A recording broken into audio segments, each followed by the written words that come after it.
Olá, hoje eu estou aqui para conversarmos um pouquinho, nós todos que gostamos de pensar literatura, porque eu trouxe um dos primeiros, se não o primeiro, porque falar da antiguidade clássica é um pouco difícil em termos assim mais categóricos, mas um dos primeiros livros de teoria literária. Estou falando de um livro que tem simplesmente 23 séculos de existência. Ele foi escrito por Aristóteles. Eu tenho certeza que você aí já ouviu falar desse grande biólogo, matemático, filósofo, enfim, o cara já pensou sobre muitas coisas e escreveu então essa teoria literária chamada poética. Pra gente o que importa aqui também é que ele se debruçou sobre o gênero tragédia. Se você não sabe do que eu estou falando, assista esse vídeo aqui no cardzinho sobre o Desafio Literaturas 2019, porque a segunda categoria para o segundo mês, então para o próximo, em fevereiro, é tragédia. É por isso, principalmente por isso, eu já queria trazer esse vídeo há bastante tempo, que eu trouxe então esse livro grandiosíssimo, clássico, pra gente conversar um pouquinho.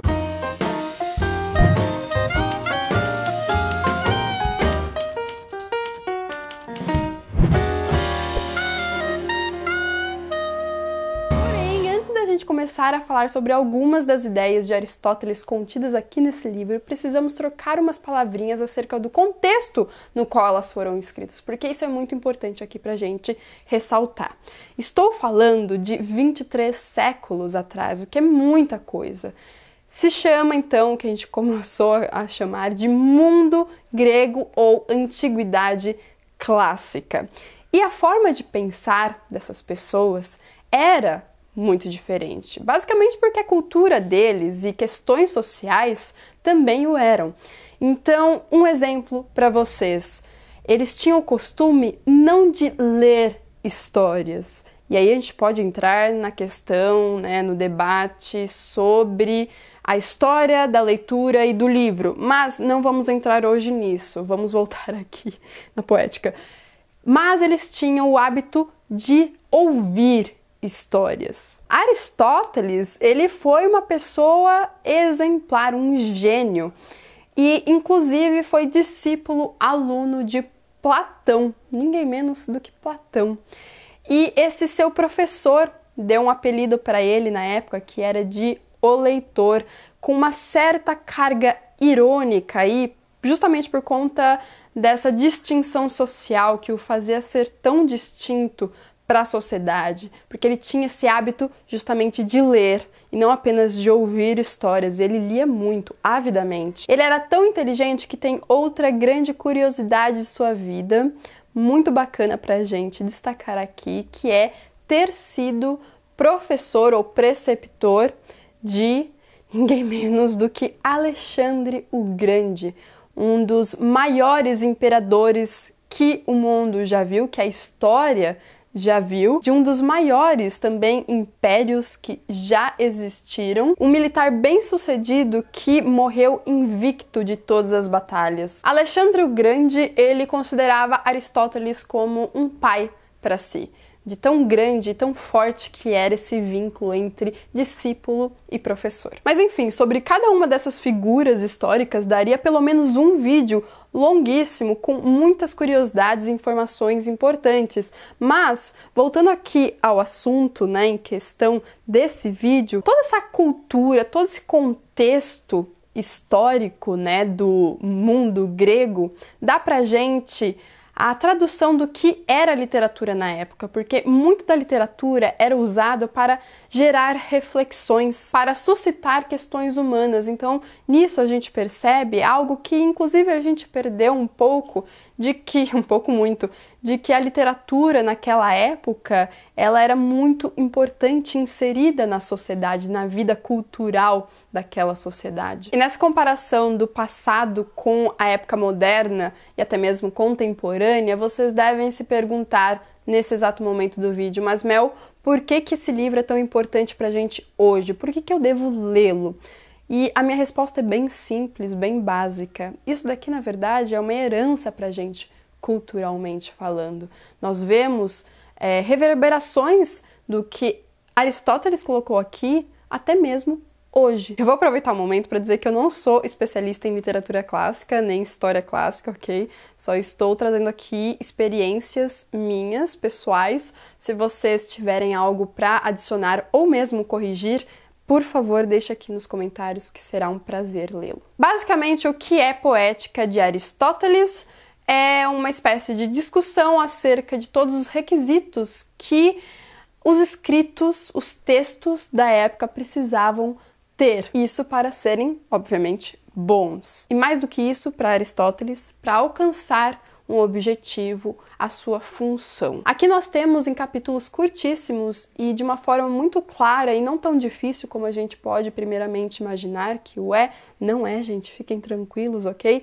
A exposição de, então, questões importantes para Aristóteles na composição de um texto, de uma história. Então nós temos sobre o enredo, sobre personagens, sobre o desenlace, sobre o ápice, né, das histórias, sobre spoilers. Spoilers não, mas o plot twist, ok? E o spoiler, eu diria que o Aristóteles foi o primeiro a antecipar essa questão toda de evidenciar reviravoltas. A partir de agora, vou mencionar algumas palavras, conceitos importantes para Aristóteles e também para a história dos estudos literários, e essas palavras ou expressões estarão ali em pop-up na sua tela para você saber melhor como se escreve, quais são, enfim, para ressaltá-las, que eu acho importantes. Bom, para Aristóteles, todos os textos, todos os gêneros são a mímese ou a mimese, eu já ouvi as duas pronúncias dessa palavra, de ações humanas, e eles se diferem em 3 pontos: os meios, os objetos e um modo. O meio é o ritmo, a melodia, a métrica. O objeto é sobre quem o texto vai falar, então pessoas inferiores ou superiores, e ele vai dizer que a tragédia vai falar sobre seres superiores e a comédia sobre inferiores. E por fim, o modo ou maneira, encenando ou narrando. Lembrando que muitas histórias naquela época eram contadas e nós tínhamos fortemente o teatro, o drama. Por isso que eu acabei de falar em encenação. Mas isso também é importante porque a principal poesia mimética para Aristóteles era o gênero tragédia, um drama, certo? Ou seja, uma peça teatral escrita também para ser encenada, ou principalmente para ser encenada, apesar de termos até hoje algumas tragédias gregas dessa época, de mais de 23 séculos atrás. Mas voltando à palavra mimes, ela é muito importante aqui para Aristóteles porque a tragédia, ela é a imitação de ações humanas, então isso daí por si só é muito importante porque nós estamos falando basicamente disso, de imitações. Ele vai dizer que o ser humano, ele se difere inclusive de outras criaturas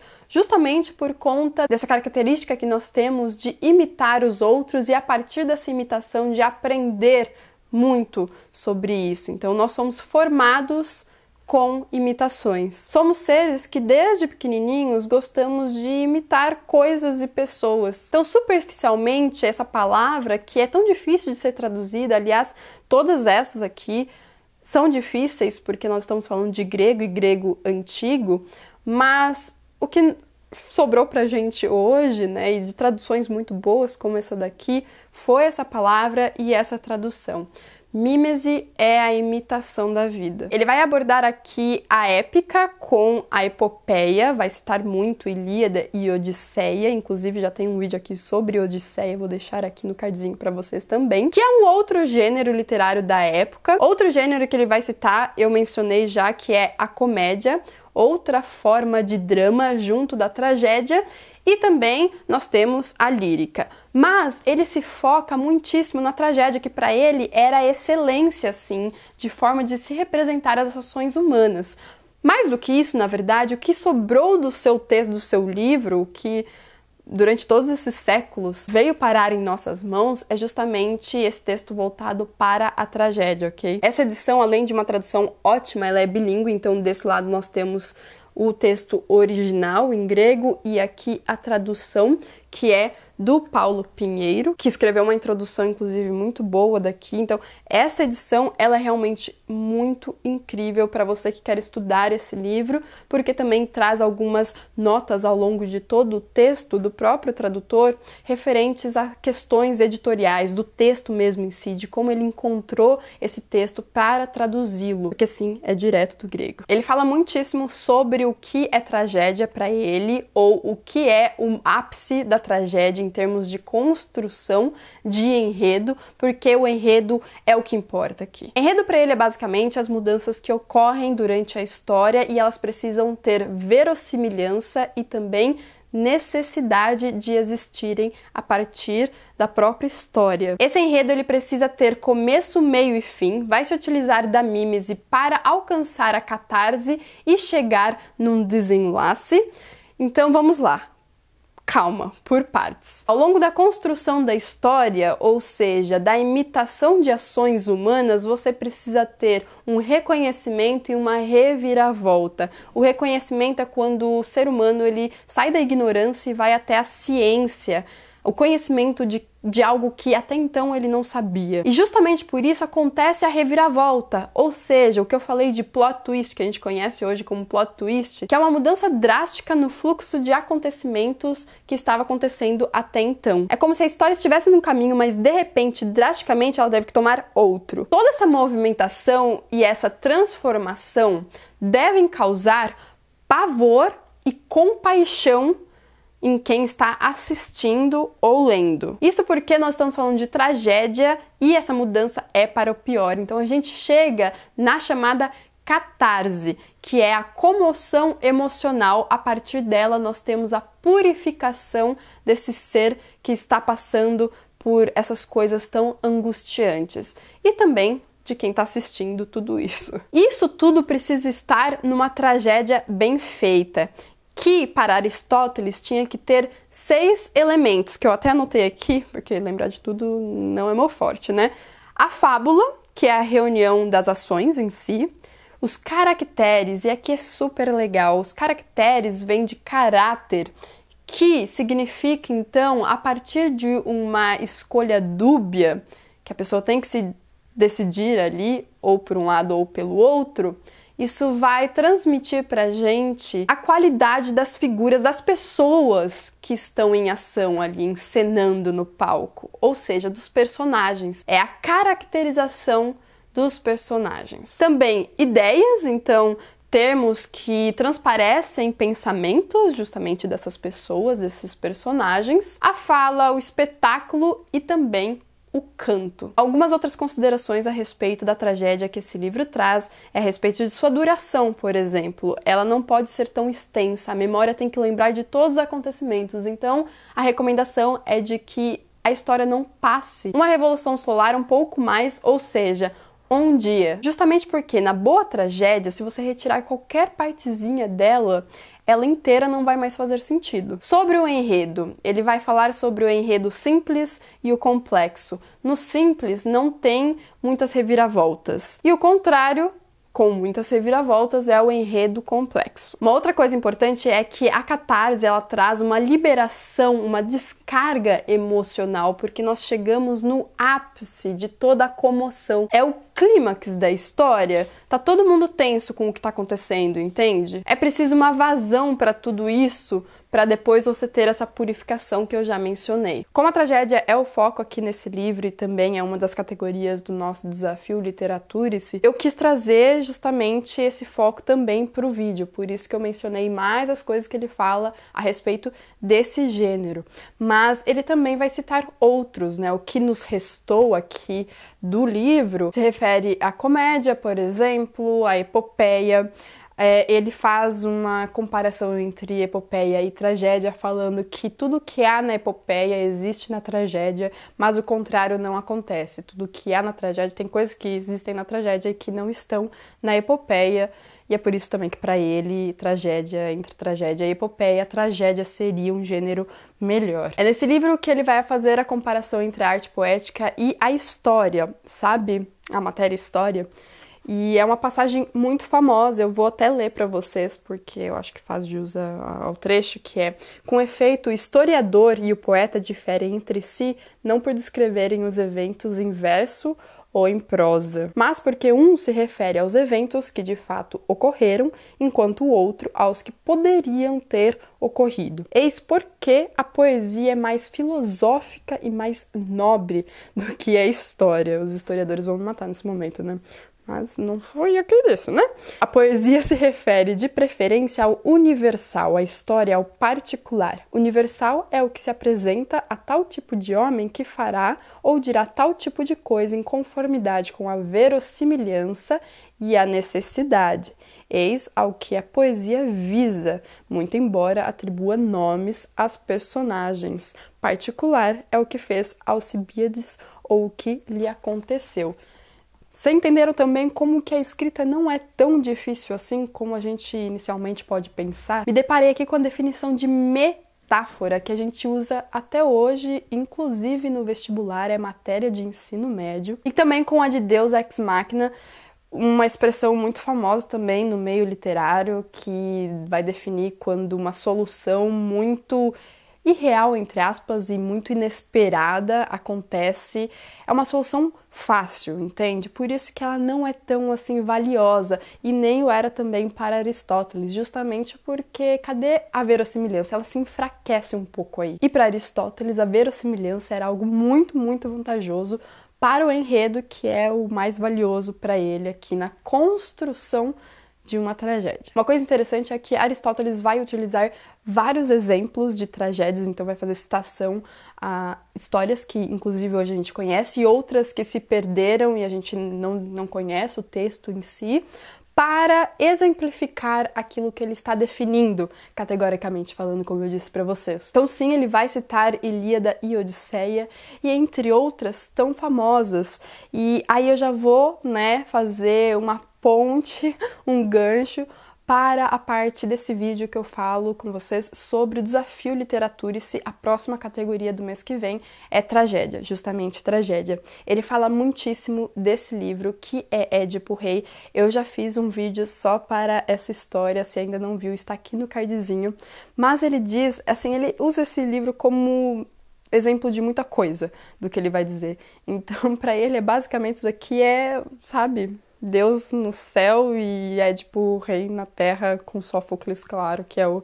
Enfim, o que eu queria dizer também é que existiram várias versões de mitos. O mito do Édipo Rei é um deles, e essa daqui que eu tenho em mão, que é a mais conhecida, foi escrita por Sófocles. Sófocles, Eurípides e Ésquilo foram os 3 principais dramaturgos da época. Então, nós estamos falando, sim, de uma obra exemplar.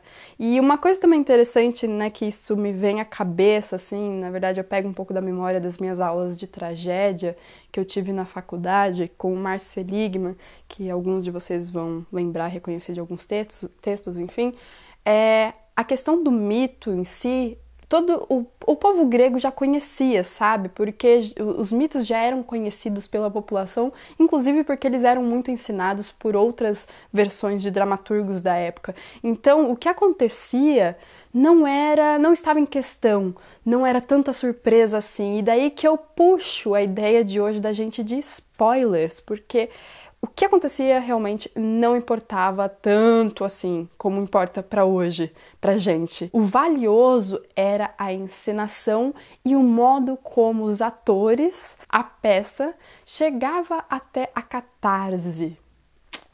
A catarse era algo muito importante para os gregos, para o mundo grego, no sentido das tragédias, é claro. E não, isso não é uma defesa de quem não liga para spoilers. Mas voltando para a ponte que eu construí aqui, meu Deus do céu, o assunto vai puxando o assunto, é por isso que essa obra é tão rica. Mas eu indico para vocês que ainda estão pensando em qual tragédia ler para o próximo mês, eu indico fortemente Édipo Rei, se você ainda não leu esse livro. Como eu já li esse e outras tragédias também, justamente para essa matéria de tragédia que eu comentei, eu escolhi então ler Hamlet, de Shakespeare, ou Hamlet, enfim, pronúncias. Como eu tenho comentado com vocês, recentemente eu descobri Shakespeare, vamos dizer, então eu estou bem empolgada para ler algo mais dele, e eu escolhi essa peça, essa tragédia, para, enfim, mergulhar nessa categoria tragédia que é do nosso desafio Literaturice. Lembrando que há um link para um documento do Drive, no qual eu estou colocando algumas indicações de leituras para o desafio. Vou deixar o link ali embaixo, tudo bem? É claro que eu abordei todas essas coisas, esse vídeo assim ficou muito aquém do que eu esperava, mas pelo menos ele conseguiu sair, a gente, né, conseguiu aqui conversar um pouquinho sobre os pensamentos filosóficos e sobre a arte de Aristóteles, né, os pensamentos aristotélicos. Eu poderia, sobre cada tópico, sobre cada expressão, sobre cada definição dele, elencar muitas outras coisas que ele colocou e, mais do que isso, fazer pontes, né, ligações com o nosso modo de pensar hoje a arte. Então eu vou terminar esse vídeo com um questionamento. Eu quero que você termine de assistir a esse vídeo com muito mais questões na cabeça do que necessariamente definições do que é esse livro, tá? Na sua cabeça. Porque eu quero que vocês leiam, se vocês tiverem interesse, obviamente. Mas eu quero deixar aqui pra vocês, né, com tudo isso que eu falei do mundo grego, o que vocês acham que os gregos pensariam a respeito da nossa arte hoje, né, de hoje. E o que há de mais aristotélico, né, justamente nessa forma de pensar e produzir arte hoje. Ou então é isso. Lembrando que ainda dá muito tempo de você participar do Desafio Literatura. Isso é uma coisa que você pode adaptar para sua rotina. Então nós temos aí o ano inteiro para ler livros das 12 categorias. Confira o vídeo que eu fiz apenas para o desafio, ok? Vai te iluminar um pouquinho mais a respeito de cada categoria.